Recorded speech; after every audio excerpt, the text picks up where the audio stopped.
Eh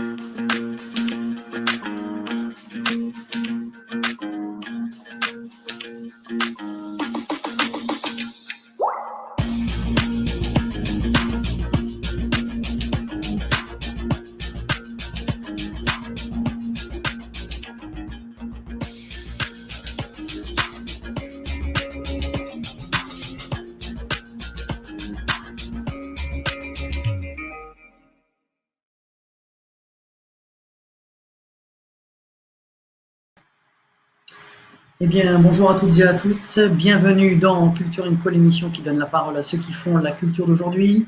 Comme vous le savez, elle est diffusée tous les jours du lundi au vendredi à 14 h en direct sur Facebook. Et vous retrouvez toutes les émissions en streaming sur la chaîne YouTube. Aujourd'hui, je reçois Stéphane Riva de la Manufacture Chanson, école qui se trouve à Paris. 3 parties comme d'habitude. D'abord, ses débuts, son parcours, et évidemment, nous nous arrêterons sur la structure de la Manufacture Chanson et nous parlerons de ses activités. Ensuite, évidemment, cette période de Covid et de confinement, comment elle se vit au sein de la Manufacture Chanson. Et enfin, l'après-Covid et ses projets pour parler de l'après. Pour ceux qui nous suivent, eh bien, vous êtes de plus en plus nombreux.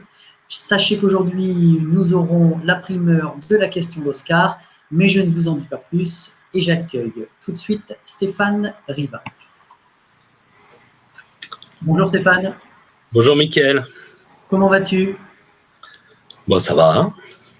Bon. Je suis ravi de participer et bravo pour ces courageux de faire un truc quotidien comme ça, des interviews. Donc bravo pour tout ça. Je te remercie. Merci à toi d'avoir participé à Culture & Co, d'avoir accepté de venir t'entretenir avec nous pendant cette petite heure d'entretien. Alors, je te propose de structurer cet entretien en 3 parties. On va parler d'abord de ton parcours, de tes débuts dans ce métier culturel, on va dire.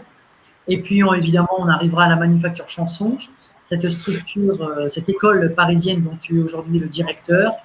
Et puis, on parlera évidemment de ses activités, de ses multiples, même, je dirais, activités, parce que vous avez plusieurs cordes à votre arc.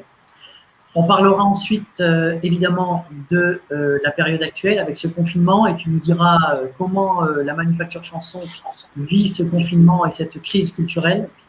Et puis, on parlera enfin de l'après, du déconfinement et de ce qui se passera dans les meilleurs délais, je l'espère, à la Manufacture Chanson. Allez, je te laisse la parole et je te laisse te présenter à titre personnel, s'il te plaît.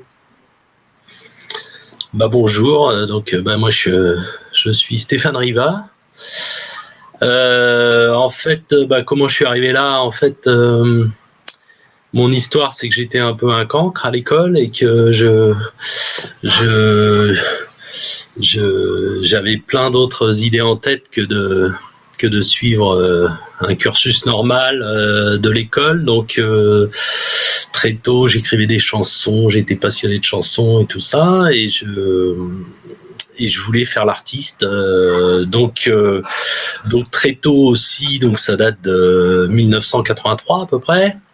Qui correspond un peu pratiquement à la date de création de la Manufacture Chanson,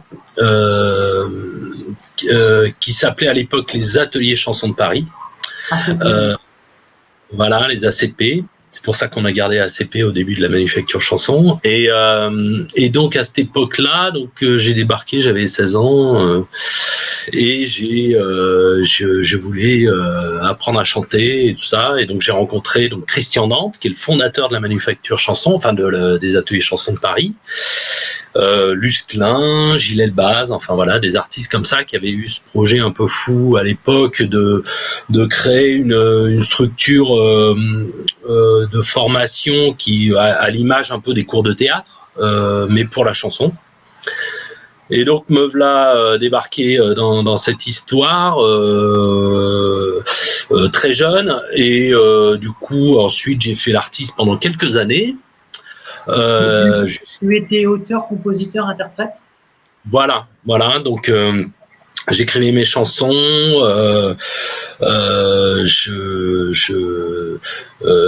Voilà, moi c'était vraiment la partie qui m'intéressait, et d'ailleurs c'est aussi pour ça au bout d'un moment que j'ai arrêté, parce que je suis devenu intermittent du spectacle, et finalement je travaillais essentiellement dans des spectacles qui ne m'intéressaient pas forcément, mais j'avais besoin de ça pour faire mes cachets, et j'étais dans une espèce de circuit qui ne correspondait pas à ce pourquoi au départ j'avais commencé à faire enfin j'avais eu cette démarche là au tout début. Et donc, je sais pas, j'ai dû être intermittent de 90 à 96 à peu près. Et donc là, j'ai fait un certain nombre de projets et tout, mais plus ça allait, moins je chantais mes chansons, moi je faisais mon projet et je développais mon propre projet, plus j'étais sur des spectacles, des fois des trucs pour enfants horribles, où je faisais le renard ou je sais pas quoi. Enfin bon, donc j'ai dit. En tout cas. Voilà, exactement. Ceci dit, c'est intéressant parce que je pense que tu n'es pas le seul, et c'est bien de le dire.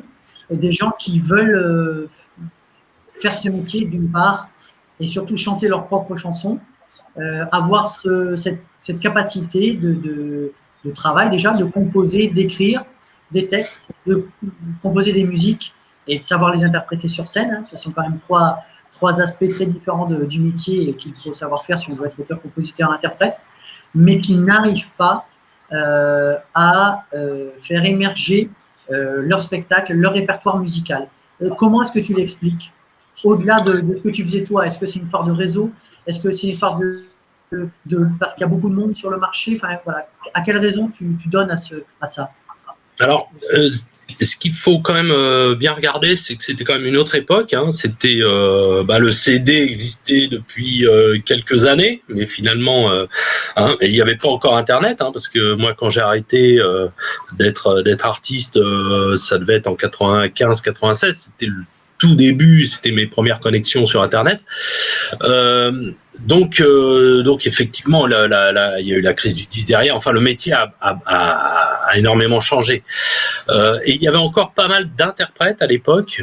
Et il y avait encore du travail en tant qu'interprète. Et justement, moi, un peu l'explication, c'est que peut-être je me débrouillais peut-être en tant qu'interprète, mais ça m'intéressait moins que de travailler sur mes propres chansons. Et puis moi, là où j'ai vachement pêché, et ce que j'ai pas réussi à faire, c'est à vendre mon propre projet, quoi. Hein. J'étais pas du tout doué pour ça. Et bon, alors même si à l'époque c'était beaucoup moins prégnant qu'aujourd'hui, hein, parce qu'aujourd'hui, si on met pas les mains dans le cambouis des réseaux sociaux, du marketing, de la vente, etc., je pense qu'on a du mal vraiment à développer un projet. Mais à l'époque, déjà, il fallait être capable de parler de soi, d'aller rencontrer les gens, d'être et voilà. Donc peut-être j'avais pas suffisamment confiance à mon projet, ou je ne sais quoi. Enfin, en tout cas, donc j'ai pas réussi à développer. Bon, après il y a aussi, par exemple, sur la fin, j'avais un projet de spectacle que j'avais pratiquement écrit en totalité. Et je me disais, je vais juste faire la mise en scène et l'écriture, quoi. Et je vais trouver des artistes pour l'interpréter. Il se trouve que les artistes avec qui j'avais commencé à travailler, on n'a pas pu continuer pour des raisons perso, etc. Donc ça a un peu avorté aussi certaines choses, quoi. Voilà. Bon, il se trouve aussi que moi, je m'étais toujours dit, mais depuis tout gamin, puisque j'ai commencé assez jeune, je m'étais toujours dit, à 25 ans, si je vis pas correctement de la musique, j'arrête. Et j'ai fait 2 ans de trop, parce que j'ai été jusqu'à 27 ans, je crois. Donc voilà. Après, moi, il y a plein d'autres choses qui m'intéressent, que j'aimais, et tout ça. Donc j'ai fait d'autres choses, tout simplement. Enfin voilà, il n'y a pas non plus. Et ça devait pas être vital pour moi, la preuve, puisque je m'en passe très bien depuis toutes ces années. Il n'y a pas de souci, quoi. Voilà. Est-ce que tu as réussi à mener un projet jusqu'à un album, où tu proposais ton spectacle que sur scène? Enfin, ce que tu voulais faire pour l'instant, c'était que de la scène. Voilà, non, à l'époque, en plus, l'album passait forcément, il y avait pas l'autoproduction comme aujourd'hui, donc l'album c'était forcément signature, etc. Et moi j'ai pas été jusque là. J'ai tourné pas mal et notamment j'ai fait pas mal de choses à l'époque au Centre Idéal, à une époque où c'était vraiment une salle très très en vogue et tout. Les premières Eurocaines de Belfort où d'ailleurs j'ai pas joué parce que il y a eu la tempête. Une première partie des Garçons Bouchers ou un truc comme ça. Enfin bon, des choses comme ça quoi. Bon après voilà. Mais et le problème c'est qu'après pour l'intermittence, dans le fonctionnement de l'intermittence, je me suis un peu enfin j'avais besoin d'enchaîner les cachets et du coup mon temps était mangé par d'autres. Alors après, j'ai fait des spectacles très intéressants. Voilà. Après, d'autres spectacles moins intéressants. Bon, ok, donc tu décides, après quelques années, on va dire, de renoncer à ce projet. Alors, tu l'as fait parce que tu as d'autres opportunités qui se sont présentées en toi. Tu as rencontré des gens. Quelle a été la charnière? Qu'est-ce qui s'est passé? Bah oui, c'est des opportunités. J'avais bon en plus voilà, j'avais des enfants aussi, tout jeune, j'avais besoin de manger, etc. Et j'ai eu une opportunité de travail dans quelque chose qui m'intéressait, donc j'ai été travailler ailleurs dans d'autres choses et voilà et j'ai gagné ma vie comme ça. Et du coup, c'est ce qui a fait aussi que j'ai découvert tout un tas de notions d'administration, de gestion, de choses comme ça, qui me servent aujourd'hui, enfin, depuis que je dirige la Manufacture Chanson, qui me servent parce que, voilà, je suis complètement autodidacte, hein, comme je dis, j'ai arrêté l'école très tôt, en seconde, donc j'ai dû apprendre et construire aussi mes process, mes manières de travailler, etc. Donc, quand je suis allé travailler dans d'autres secteurs, bah, j'ai recruté des gens, donc j'ai fait du management, du machin, des trucs, enfin tout ça. Et du coup, ça m'a permis de voir tout un tas d'autres choses. Voilà. Et il se trouve que comme j'étais copain, en plus on avait des enfants à peu près du même âge avec Christian Dante, le créateur de la Manufacture Chanson. Et on est resté copains, bon, même s'il avait, il avait l'âge de mon père, donc on n'était pas de la même tranche d'âge, mais on avait des enfants à peu près de la même tranche d'âge et on était très copains. Du coup, on s'est jamais perdu de vue. Et lui, il venait me chercher pour me proposer des choses, notamment. Alors du coup, même quand je travaillais ailleurs, je venais de temps en temps faire des mises en scène pour l'école ou des choses comme ça. Enfin voilà. Bon, j'ai jamais voulu être enseignant. Moi, ça c'est pas un truc qui m'éclatait, mais bon, voilà, j'ai toujours gardé un lien fort. Et puis un jour, il dit, alors pas seulement à moi, on était tout un collectif, alors d'anciens stagiaires, enfin d'anciens élèves ou stagiaires, de gens qui étaient formateurs aussi dans la structure, et il nous dit, donc lui et Lusclin et Gilles Elbas qui étaient un peu les fondateurs et Jean Dufresne aussi qui était l'administrateur à l'époque, il nous dit bon ben voilà, on en a marre, on arrête. Donc ça c'était en 1997 ou 98 et voilà, on veut que vous repreniez la suite. Alors, on dit pardon, mais pourquoi tu nous demandes ça? Nous on sait pas faire ça. Non, on veut pas. Et puis finalement, bon on s'est retrouvés ensemble. En plus on se connaissait bien, on était proches tous les uns les autres. Et puis on s'est pris au jeu. Et puis on s'est dit pourquoi pas. Et donc les ateliers chansons sont devenus ACP, la Manufacture Chanson. Et en 2000, on a fait notre première saison et on a commencé, voilà, on a repris la structure, voilà. Et donc depuis 2000, donc moi comme j'avais justement les notions un peu de gestion, de management que j'ai acquis, enfin que j'ai pratiqué ailleurs, du coup je me suis retrouvé un petit peu à coordonner ce collectif d'artistes qui gérait la Manufacture Chanson au tout début des années 2000. Et puis assez vite, on a créé un poste. Enfin voilà, moi j'ai pris la direction et puis on a recruté, etc. Enfin voilà, et puis on a développé et voilà. Et donc et on a développé et fait évoluer nettement le projet. depuis 2000, où on a appris aussi, on est parti de ce qui existait. Justement, j'allais poser la question, quand vous êtes arrivé, que vous reprenez donc cette structure, qu'est-ce qu'il y a en place? Alors, à l'époque, il y a la chose principale, c'était ce qu'on appelait l'école de la chanson.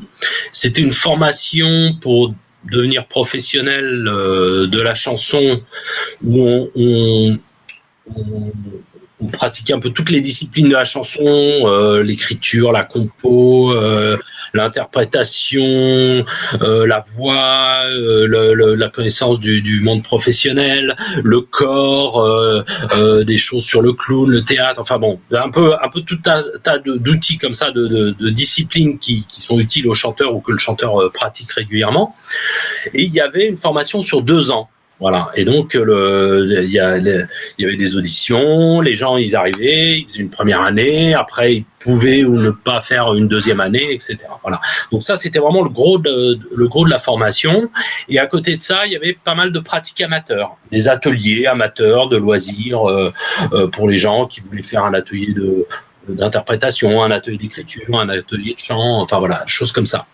Et ça, quand on est arrivé en 99, mais c'est Olenka qui est actuellement encore la responsable pédagogique qui avait commencé à lancer ça déjà. Depuis 1 an ou 2, il y avait un stage de formation professionnelle qui existait déjà.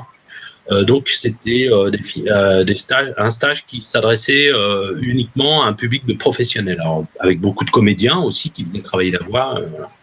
Donc ça, c'était la manufacture chanson à l'époque. Quand on a repris, ça a été plus ou moins le même modèle pendant, voilà, et petit à petit, ça a évolué. Et alors aujourd'hui, on se retrouve, on est vraiment sur un projet assez différent. Déjà, on a un local depuis 2007. On est dans un lieu qui est à nous, hein, il n'y a que notre activité dans ce lieu, donc avenue de la République à Paris. Et en fait, on est plus sur un lieu dédié à la chanson. Donc notre projet aujourd'hui, déjà depuis 2000, on a énormément développé la formation professionnelle. Hein, c'est presque devenu la première activité.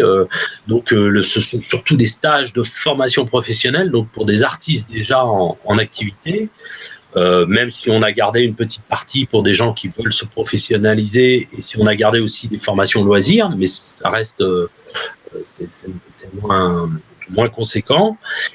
Et donc, on a développé, et aujourd'hui, on présente plus comme un lieu dédié à la chanson où on essaie de proposer des outils aux artistes. Alors, il y a une salle de concert où on peut être programmé. Il y a de la formation professionnelle éventuellement. Il y a les formations loisirs. Et puis après, il y a tout un tas d'autres choses. On a des actions d'insertion professionnelle. On a des actions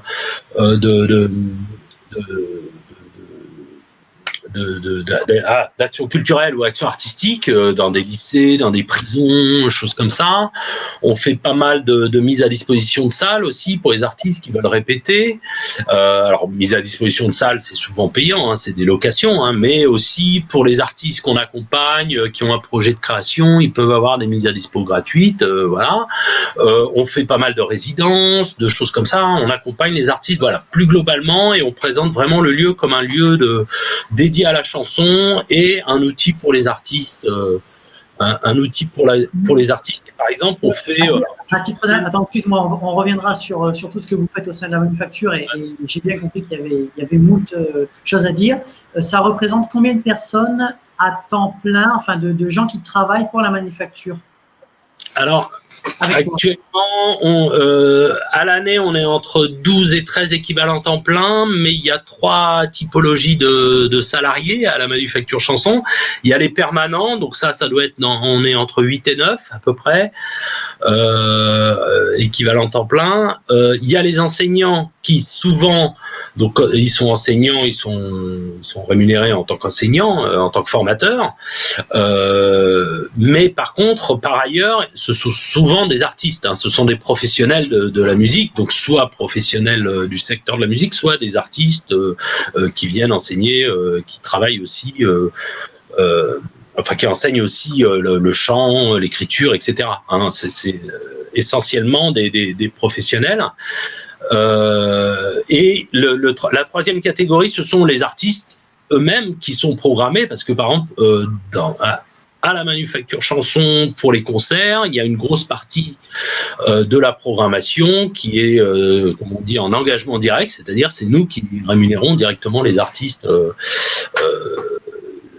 Voilà, donc ça fait en cachet normalement aux tarifs normaux, etc. Quoi. Je pense qu'il est assez rare à Paris, à vrai dire. Mais ça fait partie, nous, du projet, qui est un projet de développement des artistes, d'accompagnement, etc. Donc, on essaie d'aller chercher les moyens pour pouvoir le faire, quoi. Voilà. Vous avez combien de demandes à l'année? Est-ce que tu peux nous... Alors, à la fois, combien de demandes et combien vous prenez à la fois de stagiaires, d'élèves, de gens que vous acceptez en formation? Est-ce que tu peux nous donner quelques chiffres, s'il te plaît? Alors, je peux donner des chiffres. On doit avoir à peu près entre 300 et 350 stagiaires tout compris, plus une centaine en loisirs. Mais les gens pour le loisir, ce sont des amateurs qui viennent faire un atelier de 2 heures dans la semaine. Et par contre, pour les stagiaires de la formation professionnelle, ça peut être quelqu'un qui prend un accompagnement individualisé, il prend 20 heures de cours. Ça peut être quelqu'un qui fait un cursus de 400 heures ou de 600 heures. Ça peut être quelqu'un qui fait un stage d'une semaine de 35 heures une semaine. Voilà, on a vraiment une espèce de palette de stages de formation professionnelle avec un peu tous les formats, toutes les disciplines. Voilà, c'est ce qu'on essaie de faire. Tous les formats, toutes les disciplines en lien, enfin autour de la chanson, et puis tous les modes de financement aussi. On essaye de proposer, d'aller chercher des financements pour les professionnels, quoi. Voilà. D'accord. Oui, donc ça fait quand même à la fois beaucoup de gens en formation, on va dire, mais ça doit nécessiter, vous, en termes d'organisation, une belle organisation, parce qu'arriver à proposer comme ça beaucoup de formations un peu à la carte, j'aurais dit, entre ceux qui font les 35 heures, qui font les ateliers, comme amateurs, plus les formations professionnelles. Enfin voilà, ça donne quand même beaucoup de formations possibles au sein de la manufacture. Donc vous devez être bien structuré, c'est ça que je veux dire. Voilà, et puis c'est vrai que ça donne beaucoup de travail et d'administratif et tout ça, et malheureusement de plus en plus, parce que comme dans ce monde où on parle en permanence de la simplification administrative, je peux te dire que pour ce qui est de la formation professionnelle, ça se complique en permanence. Il y a des réformes tous les 2-3 ans. Là, il y a encore une réforme qui vraiment est très compliquée à mettre en œuvre pour nous. Et puis en plus, on est toujours sur des schémas. Encore aujourd'hui, un artiste qui va voir son pôle emploi pour dire voilà, je voudrais me faire financer une formation pour le métier de chanteur, par exemple. Et ben la personne du pôle emploi lui dit mais non, mais c'est pas un vrai métier. Vous voulez pas faire une formation plutôt pour un vrai métier? Voilà. Donc bon, bah voilà, on avance, ça progresse, hein, mais il y a encore du chemin à faire pour tout ça. Donc c'est vrai que et puis administrativement, c'est vrai que c'est compliqué, quoi. Alors, oui, c'est sûr que c'est compliqué, surtout que comme tu fais à la fois de la formation professionnelle et à la fois de la formation de loisirs, tu es sous la tutelle de plusieurs ministères. Explique-moi un petit peu ce système un peu administratif, un peu... Voilà. Ah oui. Ouais, effectivement. Des fois, c'est un petit peu compliqué parce que en plus, il y a des textes, il y a des textes qui disent des choses un peu différentes. Donc, et c'est plus que des formations différentes, quoi. Hein. Donc, par exemple, la formation professionnelle, c'est un statut de professionnel, mais même pour la formation professionnelle, ça peut être des intermittents du spectacle, donc avec un statut spécifique. Ça peut être des auteurs. Les auteurs, ils ont des droits à la formation, mais qui sont encore différents. Et des fois, les gens, ils cotisent en tant qu'intermittent, ils cotisent en tant qu'auteur, mais ils n'ont pas assez de droits pour les deux. Donc, enfin voilà. Donc, il y a ce genre de choses. Après, ça peut être d'autres salariés, d'autres secteurs qui sont au régime général, donc il y a des statuts différents. Après, la formation loisir, ce sont des amateurs. Donc là, on est plus sur de l'enseignement. Dans la formation professionnelle, on a aussi la formation professionnelle initiale, donc c'est des gens qui sont pas encore professionnels, qui vont devenir professionnels, qui se préparent à rentrer dans le métier, donc c'est encore une manière différente c'est encore un statut différent. À côté de ça, on a les concerts, on dépend, le CNM par exemple, nous soutient, enfin le CNV, ex-CNV, CNM, nous soutient pour la partie diffusion, avec la ville de Paris d'ailleurs. Le Centre national de la variété, c'est ça? Voilà, qui s'appelle maintenant le Centre national de la musique. Là, ça a changé depuis le 1er janvier. Donc ils nous soutiennent, mais justement, comme on a une partie de formation, on peut pas être soutenu complètement par là. Enfin bon, on est bien soutenu quand même. Comme on travaille vraiment sur le développement des artistes globalement, on est quand même assez soutenu par ce type d'organisme. Mais ça pose souvent problème parce que dans quel cas on nous range. Et là, par exemple, on va parler peut-être du confinement, etc. Oui. La grande question, c'est mais dans quelle case on est? Est-ce qu'on est formation professionnelle? Est-ce qu'on est lieu de spectacle? Est-ce qu'on est établissement recevant du public de type animation, enfin voilà, pour le loisir, etc. Et qu'est-ce qu'on a le droit de faire? De qui on dépend? Est-ce que c'est le ministère du Travail? Est-ce que c'est le ministère de la Culture, etc. Enfin voilà. Alors justement, puisque tu nous parles du confinement, je te propose d'accueillir Oscar, qui va te poser une petite question. Hein? Oui, salut. Alors, j'entends pas Michael. Oui, on n'entend pas Michael. Salut Stéphane. Alors, moi, je m'appelle Oscar et j'ai une question. Justement, est-ce que tu penses que le coronavirus va changer la quoi? Et il bafouille. Et recommence. Oh là là. Il l'a écrit, mais tu l'as écrit en stélo ou quoi? Ouais. Voilà. Tu l'as écrit en anglais, en japonais? Attends, je recommence. Alors, Stéphane, est-ce que tu penses que le coronavirus va changer la manière d'enregistrer au sein de la manufacture chanson? Tu crois que ça va changer quelque chose?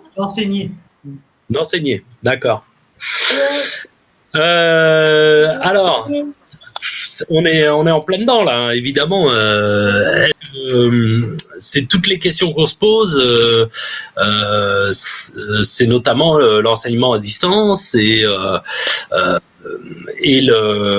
qu'est-ce qu'on peut faire à distance dans la formation et qu'est-ce qu'on ne peut pas faire. Et c'est vrai qu'on a quand même tourné les choses un peu dans tous les sens et par exemple travailler la scène à distance ou en Zoom dans sa chambre en pyjama, ou alors même travailler le chant.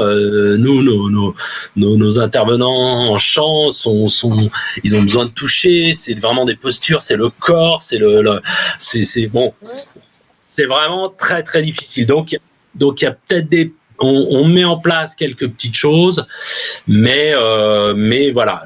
En tout cas, ça nous fait poser plein de questions. On a cherché, il y a tout ce qui est formation musicale, l'écriture aussi, on peut travailler à distance et tout. Ça, là, effectivement, il y a on peut faire évoluer les enseignements, etc. Notre projet, c'est vraiment, comme je disais, un lieu dédié aux artistes, à la chanson. On est vraiment sur l'humain, sur l'échange, sur la sensibilité, les choses comme ça. Donc ça, via Zoom ou via un écran, c'est quand même très très difficile. Voilà Oscar. Ouais, donc ça va pas être facile. Alors j'espère que ça va vite casser ce truc-là. Hein. Et oui, hein, pour qu'on puisse tous bien refaire les spectacles. Ouais, mais en visio, tu vas réussir à le faire quand même. Faut pas être trop nombreux, c'est tout. Les spectacles en visio, c'est pareil, quoi. Je crois que le spectacle vivant, il est vivant, quoi. Il y a quelqu'un qui crache et qui envoie ses postillons, quoi. Sinon, c'est pas tout à fait pareil. Alors évidemment, on peut pallier ponctuellement, et puis on a un petit système de captation vidéo. Il y a des choses qui sont faisables comme ça, mais il y a l'interaction avec le public. Nous, on a une petite salle, c'est un petit cocon, donc c'est sûr qu'on peut pas réduire le nombre de personnes dans la salle, hein, ça c'est parce que il y a déjà maximum 50 places, donc on va pas jouer à 15, hein, c'est sûr. Et puis il y a rien de plus beau que quand un artiste il fait un truc qui était pas prévu, et c'est ça qu'on aime, quoi. C'est ces moments-là qui restent. Si c'est pour pour passer un disque, et ben on a les disques, ça c'est très bien aussi, quoi. c'est vrai que si tu mets une chaise sur deux, voilà, ça fait plus personne, quoi. Et si on met chacun des masques, ou alors on décore des masques avec des petits visages. Ah oui, ça peut être une solution. Bon, est-ce qu'il a bien répondu à ta question, Stéphane? Alors par contre, Michael, je t'entends pas du tout. Donc je sais pas ce que tu nous dis. Mais du coup, je te dis au revoir parce que je sais pas ce qu'il nous dit, Michael. Voilà. Alors au revoir et bon courage, Stéphane. J'espère que tout ça va s'arranger. Parce que même nous, on fait quoi de stop. Mais oui, mais toi, ça va, t'es pas plein de microbes. Si, c'est que nous embrasser. C'est pas vrai. Si, c'est pas vrai. Bon, bah, salut, bon courage à tous. Salut. Salut. Bon, voilà, c'était la question d'Oscar. Super. Ouais. Dans ce qui va changer, par contre, l'enseignement, c'est que la formation professionnelle des artistes, même quand on va reprendre, même si, admettons qu'à la rentrée, il y a plus de distanciation physique, qu'on puisse reprendre un peu l'activité normalement, la problématique, c'est que les artistes, ils vont avoir tellement besoin de faire des cachets qu'ils vont pas être disponibles pour faire la formation. Et de toute façon, comme il n'y aura pas eu de cotisation, etc., pendant tout ce temps-là, il y aura plus d'argent pour la formation et ça passera pas en priorité. Donc, heureusement, nous, notre projet, il n'est pas que sur la formation, parce que c'est vrai que on a de quoi s'inquiéter pour au moins les 2 années à venir sur ce que va devenir la formation voilà, dans le domaine de la culture. Et, enfin, tout ce qu'on peut pas faire à distance, ça va être compliqué, quoi. Donc, voilà. Puisqu'on a commencé à parler du confinement avant de parler de l'après, c'est quelles ont été les mesures qui ont été prises dès que les annonces ont été faites? Qu'est-ce qui s'est passé concrètement à la Manufacture Chanson? Alors peut-être je peux raconter juste l'avant-confinement, parce qu'il y a eu le jeudi 13 où il y a eu les annonces d'Emmanuel Macron, je crois. Le jeudi, c'était les annonces d'Emmanuel Macron qui indiquaient que tous les écoles fermées ou je ne sais quoi. Et par contre, toutes les salles de concert, mais de plus de 500 places ou de plus de 100, enfin je sais plus quel nombre, mais nous, on n'était pas dedans. Et le vendredi soir, on a fait un concert, on avait un coplateau, la salle était blindée avec Laëla Huissou et Seb, et moi j'étais, donc je me disais, qu'est-ce qu'on fait? Est-ce que, puisque nous c'est 50 places, on était autorisé encore à continuer. Et donc on a continué, on a dit on arrête toutes les activités avec les enfants dès le jeudi, et enfin on en a très peu nous des activités avec les enfants, mais on a 2 écoles de musique qui ont une antenne dans notre local. Et donc voilà, et on a fait un super concert de Laëla Huissou, etc.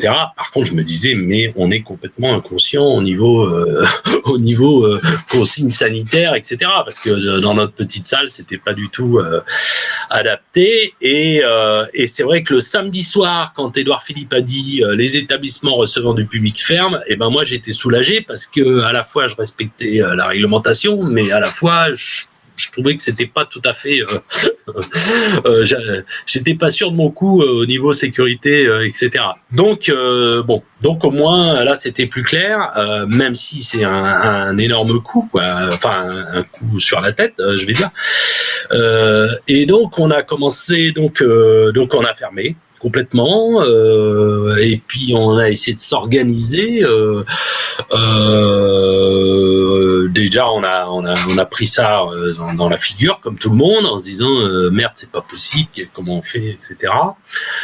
Et puis bon, alors heureusement on a pu utiliser le dispositif de l'activité partielle assez rapidement. Donc pour ce qui est de l'équipe permanente, moi j'ai fait en sorte aussi qu'ils puissent être équipés chacun pour travailler à distance, mais bon, au départ, personne n'a travaillé pendant pratiquement jusqu'au 11 mai. On était vraiment que 2 à travailler un peu, voilà. la plupart des gens étaient en activité partielle. Et par contre, on a aussi réussi l'objectif, c'était de sécuriser un petit peu toutes les équipes, hein, alors les permanents, donc de faire en sorte qu'on ait les moyens de payer les gens à la fin du mois, etc. Donc grâce à l'activité partielle, mais aussi en faisant rentrer les paiements, en bloquant aussi les factures, enfin voilà. Donc vraiment sécuriser les personnes, les équipes enseignantes pareil, tous les cours qui devaient avoir lieu, qui ont été annulés, on a payé les gens en activité partielle, les artistes qui étaient programmés, donc ça a mis un peu de temps parce que il y a eu beaucoup de tâtonnements avant de savoir si on pouvait faire l'activité partielle pour les artistes, mais ça on a pu le faire. Donc tous ceux qui devaient avoir des cachets qui étaient programmés, on l'a fait, on le fait encore même au mois de mai là, voilà. Et puis bon, au départ on a annulé tout pendant la période qui était annoncée de déconfinement, mais au départ ils annonçaient 2 semaines, hein, mais bon, très vite on a imaginé que ça allait durer plus longtemps. Assez rapidement, par exemple, toute la programmation jusqu'au mois de juin, on l'a annulée, et pour l'instant, on n'a pas commencé à réfléchir à est-ce que un artiste qui a été déprogrammé, est-ce qu'on essaie de lui proposer quand même quelque chose à la rentrée, parce qu'on ne sait pas trop à la rentrée pour l'instant encore si on va pouvoir faire des choses, parce qu'encore une fois, notre salle, elle permet vraiment pas de faire avec très peu de monde dans la salle. Hein, vos locaux en tout, ça représente quelle surface? On a à peu près 600 mètres carrés. Hein,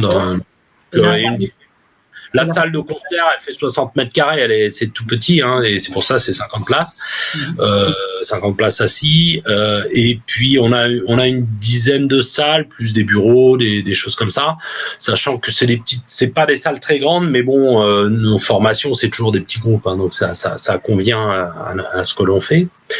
Voilà, donc on a vraiment sécurisé d'abord les personnes, et puis après on a essayé de mettre en place des choses pour garder un lien avec nos stagiaires. Hein, essentiellement. Donc on a très peu communiqué vers l'extérieur complet. Là par contre on a par exemple toutes les semaines habituellement le jeudi soir, il y a ce qu'on appelle les jeudis chansons. C'est des scènes ouvertes où les gens peuvent s'inscrire pour venir chanter des chansons, et aussi donc ça c'est un spectacle en entrée libre, hein, c'est gratuit l'entrée, et aussi ça permet des stagiaires en formation de pouvoir présenter le travail qu'ils font dans les formations, etc. Donc ça c'est tout le temps. Et donc là on a créé un Zoom, c'était une espèce il y avait une partie échauffement d'abord vocal ou corporel ou choses comme ça, et puis après il y avait une conférence, et on appelait ça donc on a appelé ça les jeudis chaussons, parce qu'on était en chaussons à la maison, et il y avait les thèmes, à chaque fois il y avait un thème différent. Donc il y avait prendre soin, on a fait prendre soin de ta voix avec une orthophoniste qui a expliqué un petit peu le fonctionnement de la voix, prendre soin de ton corps, prendre soin de ton groove, prendre soin de ta com, prendre soin de ton écriture, enfin de ta plume, de ta musique. Voilà, on en refera peut-être une au mois de juin pour clôturer ça. Mais voilà, on avait un petit rendez-vous toutes les semaines qui était assez suivi. On avait plus de 50 stagiaires à chaque fois en Zoom qui suivaient ça. C'était très, les gens étaient très contents de ça, et ça a permis de garder le lien. Voilà. Voilà. Alors. Et puis après, on a sécurisé aussi l'économie de la structure. Donc là, bon, ça c'est beaucoup moi qui ai travaillé là-dessus. Donc les emprunts garantis par l'État, les dispositifs d'aide, les machins. Voilà, on essaie de faire feu de tout bois. Et puis on espère que les loyers, qu'on va avoir des exonérations de loyers. On espère qu'on va avoir des exonérations de cotisations sociales. On espère. Bon. Et tout ça, c'est en cours, c'est un travail. Moi, je suis dans le bureau je suis aussi très impliqué dans différentes structures que sont par exemple le SMA, le syndicat des musiques actuelles. Je suis dans le bureau du SMA, donc on avait des réunions toutes les semaines. Enfin, il y a beaucoup de choses. C'était assez épuisant pour certaines parties. On fait partie aussi d'une fédération d'école de musique, donc je suis pareil dans le bureau où je suis très impliqué. Donc voilà, il y a le réseau parisien aussi qui a fait des réunions, des choses comme ça pour voilà, on participe au travail du secteur, de la filière, pour essayer de revendiquer les choses, d'essayer d'avancer, et puis voilà, et puis de partager aussi avec les autres structures les difficultés et comment on peut s'en sortir dans tout ça, quoi. Donc toi, pour résumer, tu t'es quand même pas ennuyé pendant ce confinement, parce que si j'ai bien compris, le travail avec les salariés pour à la fois assurer leur sécurité et les remettre au travail à distance en télétravail et les équiper pour ça, garder un contact, la mise en place d'une émission, enfin d'une mise en contact avec les stagiaires pour garder le contact avec eux pendant ça, la gestion administrative pour la sauvegarde financière de ta structure, plus les interventions dans les différentes entités dans lesquelles tu interviens dans les différents membres d'administration. Tu ne t'es pas ennuyé pendant le confinement? Ouais, pas tout. Ouais. Oui, bon.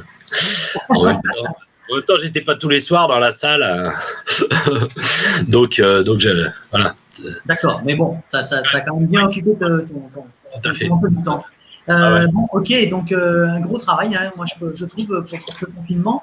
Alors, la reprise qui est, parce que donc là on est en train d'essayer de reprendre, et depuis lundi là on a quelques stagiaires qu'on repris, alors avec toutes les conditions, et ça c'est compliqué parce que faut tout réinventer, quoi. Faut tout donc faut le matériel, mais il faut refaire tous les dossiers, les machins, mais avec enfin bon, donc voilà. Là ça commence, enfin là les 2 semaines que je viens de passer et cette semaine là ça commence, là c'est pas mal là. Donc avant de passer à l'après pour terminer cet entretien, donc tu m'as parlé effectivement des salariés qui étaient là, des équivalents temps plein dans ta structure, mais est-ce que tu peux nous donner les fonctions? C'est-à-dire toi tu as la notion de directeur, qu'est-ce que tu as comme fonction en termes de personnel administratif? Donc, alors, tu m'as dit, tu parlais de responsable pédagogique, je crois. Voilà. Alors dans le staff permanent, on va parler des permanents.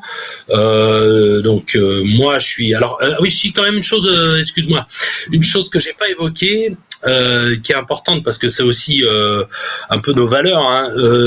On était une association et depuis 2013, on est une SCOP, une société coopérative et participative.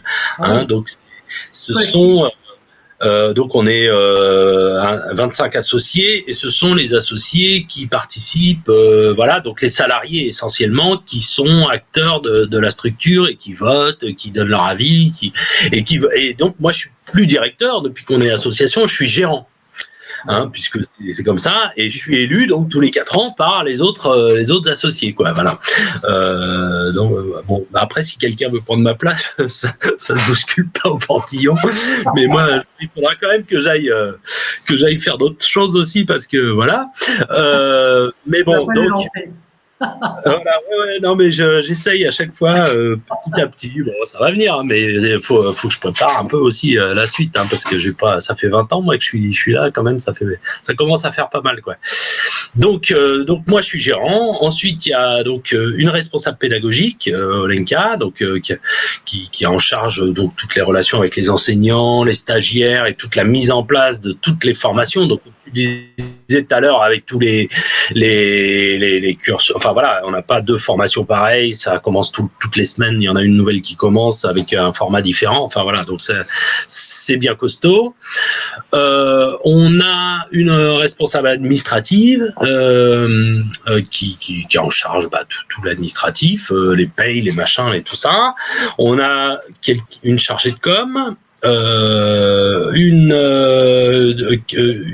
assistante administrative qui est aussi à l'accueil. Il y a un référent pédagogique qui est à la fois enseignant, mais qui fait aussi pas mal de boulot administratif, qui donne plein de coups de main et en plus qui s'occupe beaucoup des actions artistiques. On a une médiatrice culturelle qui met en place pas mal d'actions artistiques et qui fait filer un coup de main aussi un peu à l'accueil. On a Javier qui est l'agent d'entretien et on a Quentin qui est le régisseur, un régisseur polyvalent qui fait essentiellement la régie des concerts et qui est permanent aussi. Voilà, et je crois que j'ai fait le tour, j'ai oublié personne, j'espère, parce que sinon je vais me faire engueuler. Je suis content que tu cites Javier, je crois que tu m'as dit, ouais. Qui est la personne qui s'occupe de l'entretien, parce qu'évidemment la période a mis en exergue le fait que ce métier-là prenait désormais une importance tout autre. Carrément, puisque je te dis, on a essayé de redémarrer depuis lundi. Là, on a réouvert. Bon, avec tout ce qu'on peut faire à distance, on le fait à distance. Donc, il y a vraiment peu de choses qui se passent. Mais du coup, Javier, il a changé ses horaires et il est là. Il a même plus d'heures par semaine depuis là, parce que voilà, il est. C'est nécessaire. Voilà, il y a un gros travail là-dessus, et sans parler de l'aménagement, de trucs, de mettre des distributeurs de gel partout, des choses. Enfin bon, non, ça c'est sûr que c'est un gros boulot. Voilà. Après, c'est vrai que là, toute l'équipe, moi, c'est vraiment on se retrouvait toutes les semaines. C'était pas tant une réunion parce que comme on travaillait pas, il y avait rien, il y avait pas de. Moi, je donnais quelques infos un peu sur ce qui se passait, mais c'était surtout, on avait vraiment besoin de se retrouver. On se faisait un petit zoom chaque semaine de l'équipe. Et vraiment, ça faisait plaisir parce que tout le monde. Tout le monde a accusé le coup, hein, comme partout, mais bon, tout le monde est super positif, a envie de bosser, a envie que ça existe, etc. Et là, c'est pareil, on redémarre, les gens bossent chez eux, voilà. Les gens. Tu me donnes une belle transition pour parler de la fin du confinement. Alors, encore une fois, hein, les échéances ne sont pas connues, mais l'après, comment tu l'envisages? Est-ce que tu penses que ça va changer des choses? Est-ce que tu penses que les méthodes vont changer? Ou est-ce que tu penses que dans, allez, on va dire 1 an, je ne sais pas, on pourra dire que c'est derrière nous et que la manufacture chanson aura repris son cours normal des choses comme elle le faisait avant cette période?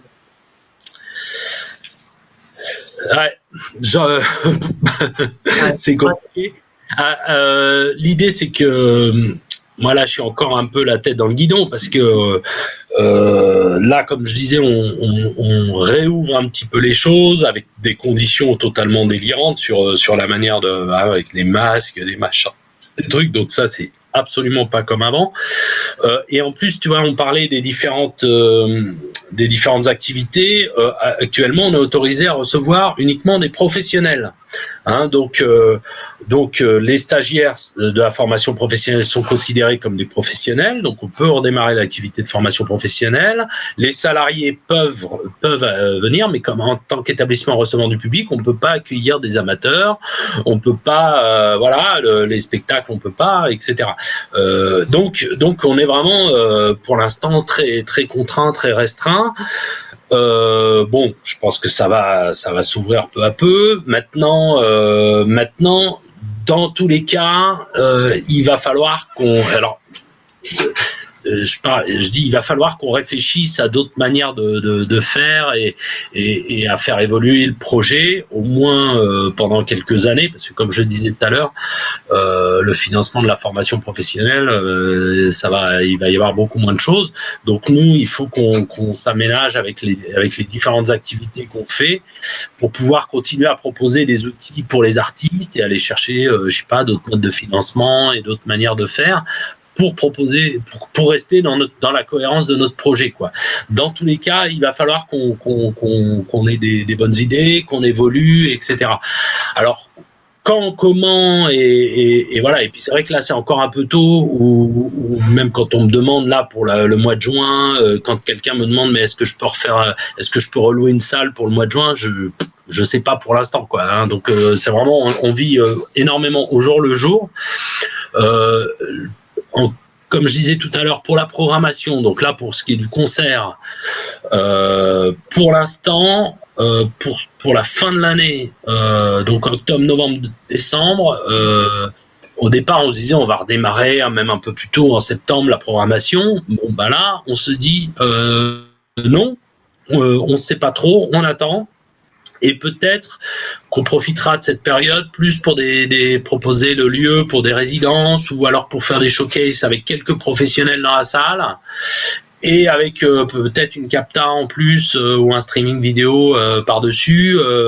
Voilà, on réfléchit à des petites choses comme ça, que ça soit utile quand même. Après, bon, le problème c'est l'économie de ça, hein, comment on fait, parce que ça rapporte rien, mais et que le loyer il faut le sortir et tous les salaires de tout le monde. Donc bon, mais en tout cas, forcément, il va falloir qu'on s'adapte et qu'on évolue, voilà. C'est vrai qu'aujourd'hui, je ne sais pas trop encore comment on va faire. C'est du jour le jour et en fonction des annonces qui seront faites. Alors voilà. Là, par exemple,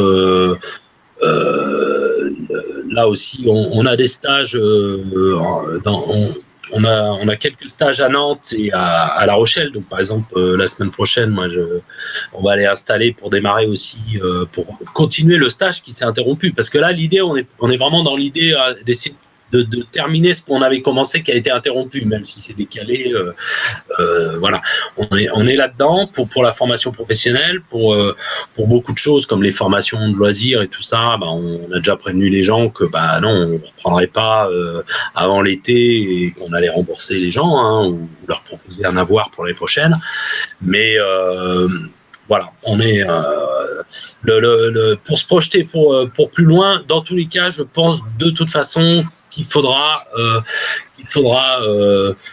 réfléchir à d'autres manières à d'autres choses, d'autres façons de faire. Par contre, je pense que d'autres façons de faire, mais le spectacle, il se fera toujours pareil, quoi. C'est-à-dire, c'est un artiste et des gens en face, quoi. Alors, est-ce qu'on arrivera un jour à faire du spectacle où il y a peu de monde en face? Mais bon, enfin, c'est pas.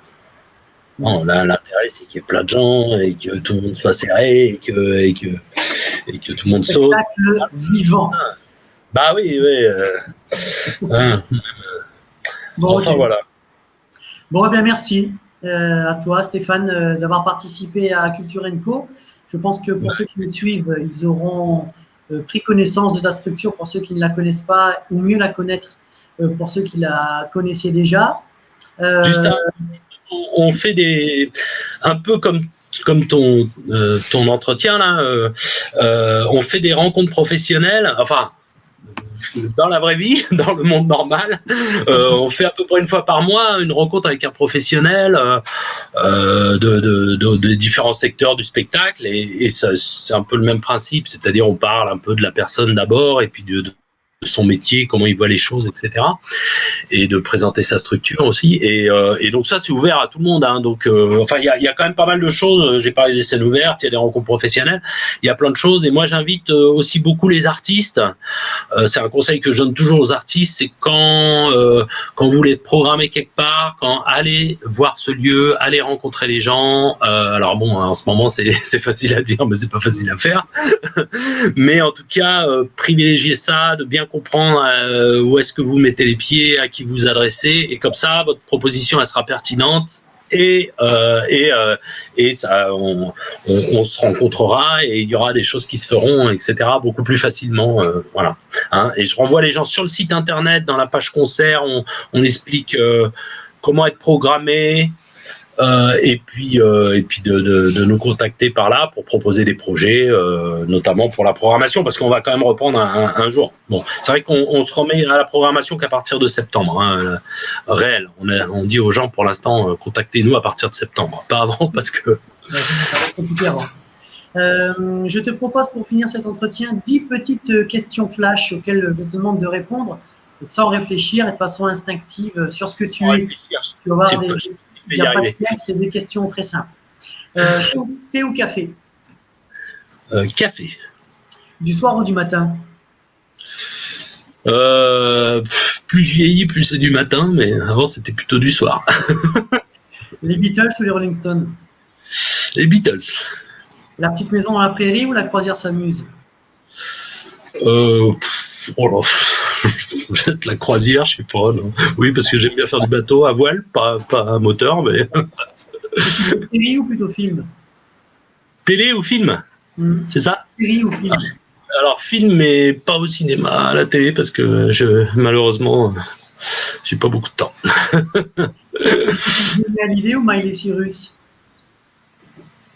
Alors, je sais pas qui, mais ni l'un ni l'autre. D'accord. Beurre ou margarine? Beurre, avec des cristaux. Mer ou piscine? De Guérande. Pardon, mer ou? Piscine. Ah, mer, bien sûr. Brad de Guérande. Excuse-moi, j'ai. Ah, Brad Pitt. Et enfin, Culture & Co ou Vivement Dimanche? Bah, Culture & Co, carrément. Bon, merci à toi, Stéphane Riva, d'avoir accepté de participer à Culture & Co. Pour ceux qui nous suivent, demain, nous aurons en direct une structure événementielle qui s'appelle LOL Événements, qui évidemment a aussi été mise à mal avec cette histoire de confinement et de Covid. Et nous finirons la semaine vendredi avec une chanteuse qui s'appelle Karine Liachenko, une chanteuse parisienne. Merci Stéphane, à toi. Je te souhaite une bonne continuation dans ton travail au quotidien au sein de la manufacture. Bon courage pour la suite. Et puis à très bientôt, j'espère. Bah, merci à toi. Et puis à bientôt. Au revoir.